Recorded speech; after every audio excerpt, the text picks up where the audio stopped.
என் பேருக்கு அதாவது நான் சிஆர்பிஎஃப்ல தான் வேலை பார்த்துட்டு இருக்கேன் ஜம்மு காஷ்மீர்ல. என் ஊர் பொண்ணு பக்கத்துல நாராயணபுரம் கிராமம். எங்க வீட்டுல நானு, எங்க அப்பா, எங்க அண்ணன், எங்க அம்மா. எங்க அம்மா 24ஆம் தேதி சாயங்காலம் 3:30 மணிக்கு மாடு மேய்க்க போகும்போது யாரோ போட்டு உடைச்சு மொத்த நகை எடுத்துட்டு போயிட்டேன். என் கல்யாணத்துக்காக சேர்த்து வச்ச நகை 5 மணி ரிட்டர்ன் வந்து பார்க்கும்போது மொத்த போட்டு உடைச்சிட்டு சாமான் எடுத்துட்டு போயிட்டாங்க நகை எல்லாத்தையும்.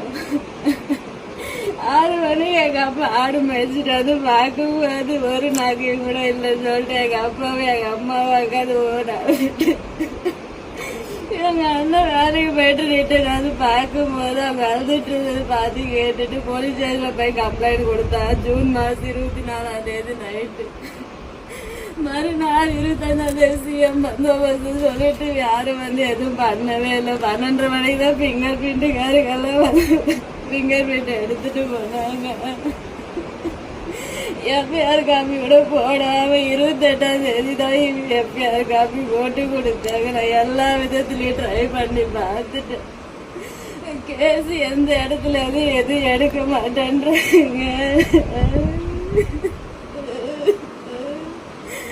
என் வீட்டுல யாருக்கும் எந்த இது பண்ண முடியாம நிக்கிறாங்க.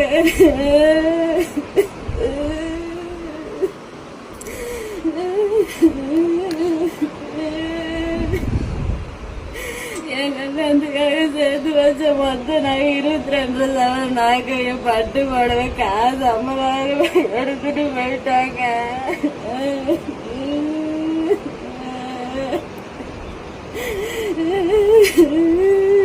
எல்லா விதத்துலயும் ட்ரை பண்ணி பாதுல யார் எனக்கு ஹெல்ப் பண்ற மாதிரி இல்லையே. போச்சு எங்க நாங்க எல்லாமே போச்சு.